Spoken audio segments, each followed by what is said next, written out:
There is a moment most people experience but rarely understand.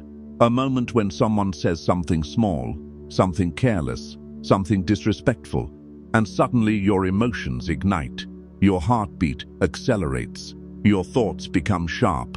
Words rush to your mouth before your mind even finishes forming them. And in that moment, something invisible happens. Something far more important than the insult itself. Control changes hands. Because the second another person can provoke your anger, they have discovered a lever inside you. A small psychological switch they can flip whenever they want. And most people never realize how dangerous that is. They believe anger is strength. They believe reacting proves dignity. They believe defending their ego protects their status. But in reality, anger is often the most obvious sign that someone else has discovered exactly where you are vulnerable. Powerful people understand something most individuals never fully grasp. The person who controls your emotions controls you. Not physically, not visibly, but strategically. Because every time someone can provoke you, they gain the ability to guide your behavior without touching you. They can make you argue when silence would benefit you. They can make you expose insecurity when composure would elevate you. They can make you react emotionally while they remain calm and observant. And the moment you react emotionally while another person remains calm, the balance of power quietly shifts in their favor. Many people believe emotional reactions are honest expressions of self-respect. They believe anger signals strength, courage, authenticity. But if you observe carefully, you will notice something uncomfortable. The people who react most quickly are often the people easiest to control. They are predictable. Their triggers are visible. Their pride is fragile. And once someone understands your triggers, they possess a powerful psychological weapon. They can provoke you when they want to destabilize you. They can insult you when they want to distract you. They can challenge you when they want to expose your weaknesses in front of others. Your anger becomes their tool. History quietly confirms this pattern again and again. Strategic thinkers understood that emotional discipline is not about suppressing feelings. It is about refusing to allow those feelings to dictate behavior in environments where power dynamics matter. Anger is a signal. It tells you something is wrong. But if you immediately react to that signal, you surrender the opportunity to analyze the situation strategically. Instead of seeing the full board, you focus only on the insult. Instead of observing the motives behind someone's behavior, you focus only on defending your ego. And while you are defending your ego, the real game continues quietly around you. The illusion most people believe is that respect is defended through reaction. If someone disrespects you, you must respond immediately. If someone insults you, you must push back instantly. If someone challenges you, you must prove your strength through confrontation. But if you study powerful individuals closely, you will notice something strange. They rarely react immediately. They rarely display uncontrolled anger. They rarely allow insults to dictate their behavior. Instead, they observe. They pause. They measure the environment before deciding whether the situation even deserves a reaction. This is not weakness. It is strategy. Because anger narrows perception. It makes you focus on the moment instead of the structure around the moment. It makes you focus on defending pride instead of understanding intentions. And intentions are everything. Some people provoke you because they want attention. Some provoke you because they want to test your boundaries. Some provoke you because they want to see how easily you can be manipulated. And some provoke you because they want to destabilize you in front of others so they can quietly elevate themselves. If you react the same way to every provocation, you reveal something about yourself. You reveal that your emotional responses are automatic, and automatic reactions are the easiest behaviors to control. Strategic individuals develop a very different instinct. When they feel anger rising, they do not suppress it blindly. They slow down. They allow the emotion to appear without immediately acting on it, because that small pause changes everything. In that pause, the mind begins to analyze instead of react. You begin asking questions most people never ask in moments of tension. Why is this person behaving this way? What do they gain if I react? Who is watching this interaction? What outcome benefits me the most in the long term? These questions turn emotional moments into strategic moments. Suddenly, the insult itself becomes less important than the environment surrounding it. You begin to notice patterns in people's behavior. Some individuals provoke others constantly because they need emotional reactions to feel powerful. Their influence exists only when someone reacts to them. Without reactions, their behavior looks weak, desperate, even childish. But the moment someone reacts, the entire dynamic changes. The provoker appears dominant. The reactive person appears unstable. The audience unconsciously shifts its perception of both individuals. And this is where emotional discipline becomes a powerful advantage. When you refuse to react impulsively, you force the other person into unfamiliar territory. The provoker expects anger. They expect defense. They expect emotional energy. But when they receive calm observation instead, their strategy begins to collapse. Their behavior suddenly looks exposed. Their attempts to provoke appear obvious. And without emotional fuel, their influence weakens. This does not mean you tolerate disrespect endlessly. Strategic calm is not passive submission. It is controlled timing. Because reacting too quickly gives the other person control over the moment. But responding strategically allows you to choose when and how power is expressed. Sometimes silence communicates more authority than confrontation. Sometimes a calm boundary delivered without anger carries more weight than a heated argument. And sometimes the most powerful response is no response at all, because certain individuals seek attention more than victory. Understanding this difference requires a shift in perspective. Most people view disrespect as a personal attack on their identity.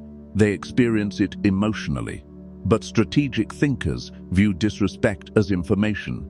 It reveals how another person thinks. It reveals their level of discipline. It reveals their intentions within the social hierarchy. And once you see disrespect as information instead of an attack, your emotional response begins to change. You stop feeling the need to react instantly.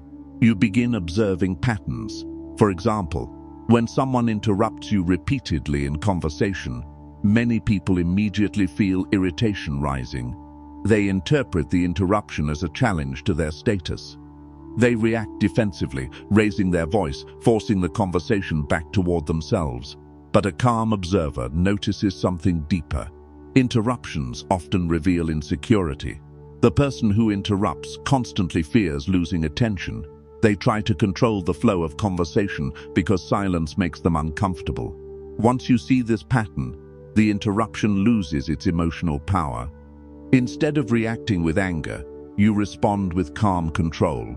You pause, look directly at them, and continue speaking slowly without raising your voice. The message becomes clear without aggression. You will not surrender the space you occupy. This type of response does something powerful. It establishes boundaries without emotional chaos. And boundaries delivered with calm confidence often command more respect than boundaries delivered with anger. Because anger suggests instability. Calmness suggests control.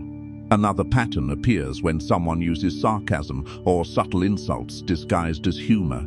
These comments are designed to provoke reactions while allowing the speaker to hide behind deniability. If you react emotionally, they can claim you misunderstood the joke.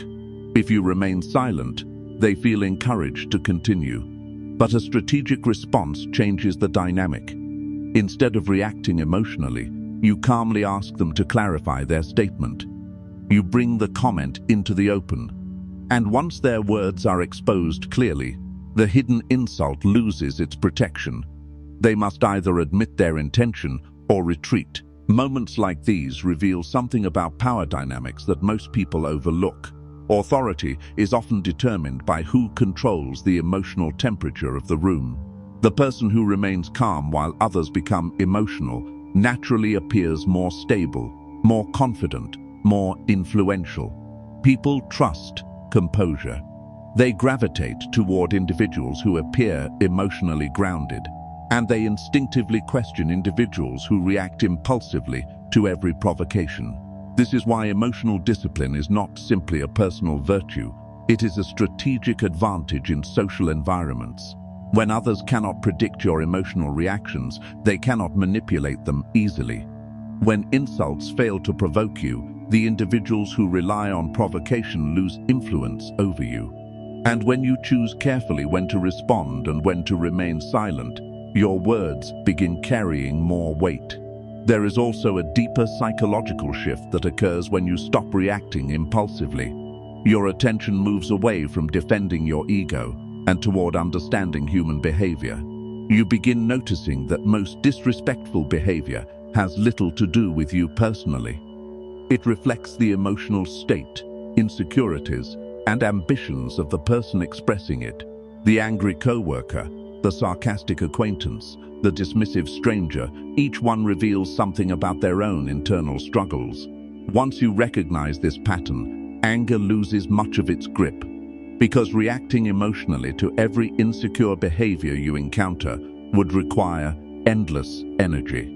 And strategic individuals protect their energy carefully. They understand that emotional reactions are investments.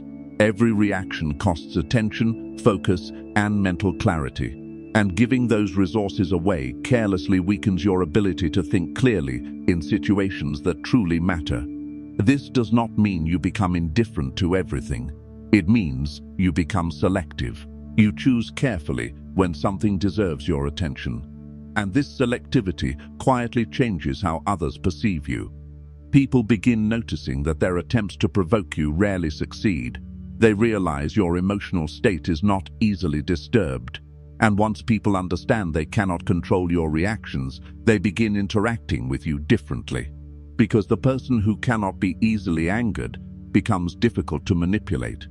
And the person who is difficult to manipulate becomes difficult to dominate. Most individuals never reach this level of awareness because they spend their entire lives reacting instead of observing. They respond to every insult, every criticism, every careless comment as if their identity depends on defending themselves constantly. But the truth is far simpler and far more powerful. Your identity becomes stronger the moment you stop defending it emotionally in every situation. Strength does not come from proving yourself in every conversation. It comes from understanding when proving yourself is unnecessary. And the moment you truly understand that, something quiet begins to change in your behavior. You stop feeling the need to win every argument. You stop chasing approval from people who provoke you. You stop reacting to individuals who gain energy from emotional chaos. Instead, you begin operating differently. You observe more, you speak less, you choose your reactions carefully, and that quiet shift makes you far more difficult to disturb than most people around you. There is a deeper layer to this discipline that many people never explore. Remaining calm is not simply about controlling anger in the moment. It is about understanding the hidden mechanics of provocation itself. Because provocation is rarely accidental. In many environments, it is a deliberate strategy used by individuals who understand something about human psychology.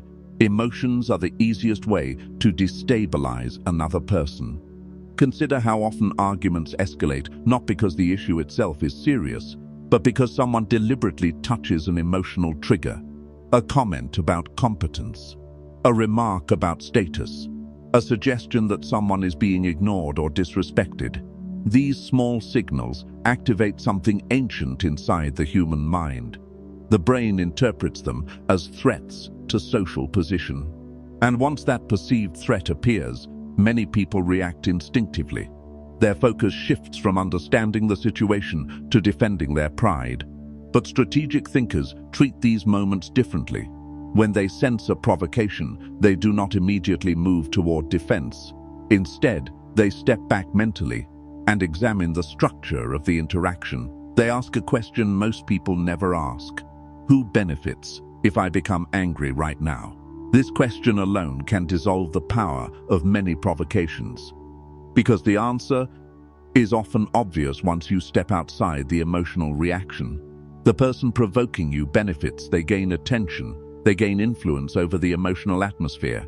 They gain the satisfaction of watching you lose composure. In some cases, they gain the approval of observers who enjoy conflict. But none of these outcomes benefit you. And when you see that clearly, anger begins to feel less justified. Not because the provocation was acceptable, but because reacting emotionally would serve someone else's agenda. Once this awareness develops, you start noticing how common these tactics are. Some individuals use subtle disrespect to test boundaries. They want to see how far they can push before encountering resistance. If someone reacts aggressively, they step back and pretend innocence. If someone tolerates the behavior quietly, they push further. The goal is not always dominance. Often it is simply curiosity about where your limits exist. The problem is that many people reveal their limits too quickly. Their anger appears immediately, exposing exactly which words or behaviors disturb them. From that moment forward, those triggers remain visible to anyone paying attention. A manipulative person can simply repeat the same provocation whenever they want to control your emotional state. But when you refuse to reveal your triggers easily, something interesting happens. The other person loses their map. They cannot predict which behaviors will disturb you. They cannot easily push you into reaction. And without predictable reactions, their attempts to manipulate the interaction become uncertain.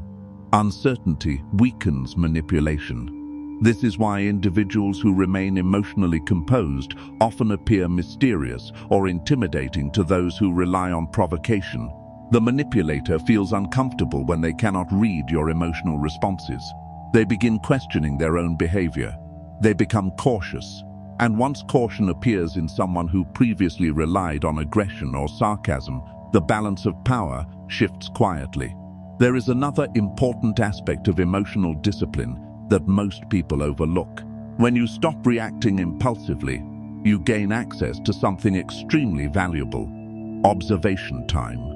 In tense interactions, most individuals are too focused on defending themselves to notice the details around them. They miss subtle expressions, shifts in tone, glances exchanged between others. They become trapped in a narrow tunnel of emotion. But a calm mind remains open. You begin noticing how the other person behaves after provoking you. Do they look at others to see who is watching? Do they smile slightly when you react? Do they retreat when you remain calm? These details reveal intentions, and intentions are far more important than the words spoken during the moment itself. For example, someone who insults you in private may simply be expressing frustration, but someone who insults you in front of others is often attempting to shift social perception. They want observers to see you as weaker, less confident, less dominant. If you react emotionally in that public environment, you reinforce their narrative. The audience begins associating you with instability while the provocateur appears composed. But if you remain calm and respond strategically, the dynamic reverses. The audience sees composure where they expected anger. They begin questioning the motives of the person who initiated the conflict. And without saying much at all, you reposition yourself in the hierarchy of the group. This is the hidden strength of emotional control. It allows you to influence perception without dramatic confrontation. Of course, there are moments when responding directly becomes necessary. Not every insult should be ignored. Not every boundary should remain silent. But the key difference lies in timing and tone. Strategic responses are rarely explosive. They are measured, calm, and clear. They communicate boundaries without emotional chaos. Imagine someone repeatedly speaking over you during meetings. An angry response would create tension and possibly damage your credibility. Silence would encourage further interruptions. But a calm statement delivered at the right moment changes the dynamic entirely. You simply pause, look directly at them, and say, "Let me finish my point." No raised voice, no hostility, just clarity. This type of response does something powerful psychologically. It shows you are aware of the behavior and unwilling to tolerate it, but you are not emotionally destabilized by it.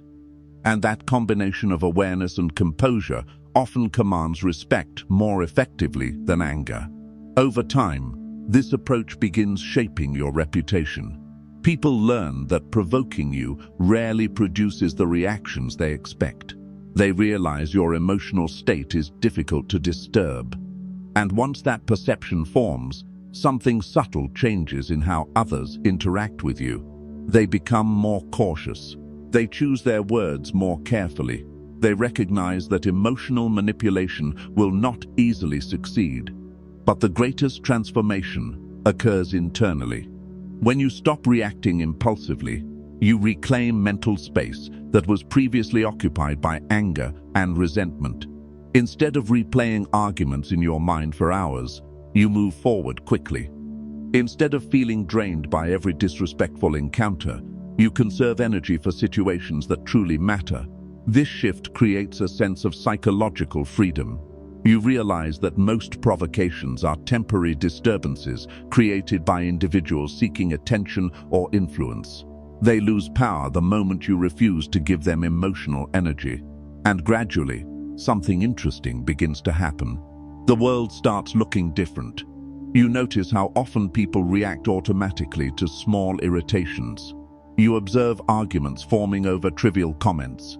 You see individuals destroying relationships or opportunities because they could not control a moment of anger. And while these patterns repeat endlessly around you, you begin operating from a different mindset.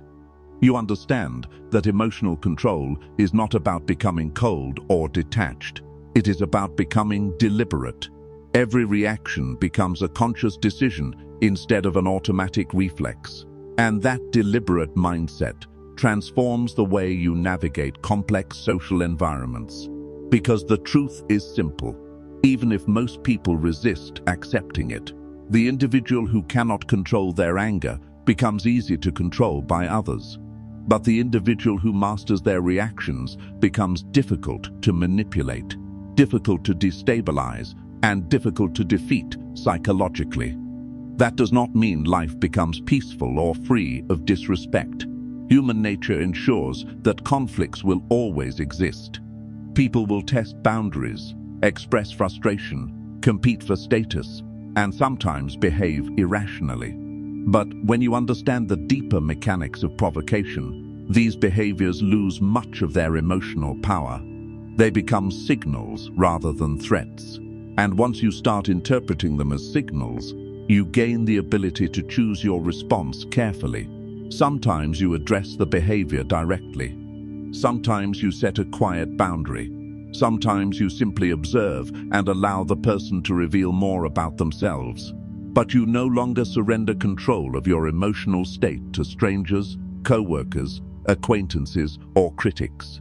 Your reactions become deliberate choices rather than automatic defenses. That quiet control is far more powerful than most people realize. Because in a world where emotional reactions are constant and predictable, the person who remains calm stands out immediately. Others begin trusting their judgment. They sense stability in their presence. And even individuals who once attempted to provoke them begin adjusting their behavior. Not out of fear, but out of recognition. Recognition that emotional discipline signals strength. Recognition that composure reflects confidence. Recognition that some people cannot be easily disturbed. And once that recognition forms, the game changes entirely. The provocations decrease. The manipulations become weaker. The respect that once seemed difficult to earn begins appearing naturally. Because the truth is this: the moment you stop allowing others to control your anger is the moment you quietly reclaim control over yourself. And once you truly control yourself, very few people will ever be able to control you again. If this way of thinking made you see human behavior a little differently, make sure you subscribe and stay for the next discussion. And I'm curious about something. Think about the last time someone tried to provoke you emotionally. Did reacting actually improve the situation? Or did it simply give them exactly what they wanted? Let me know in the comments.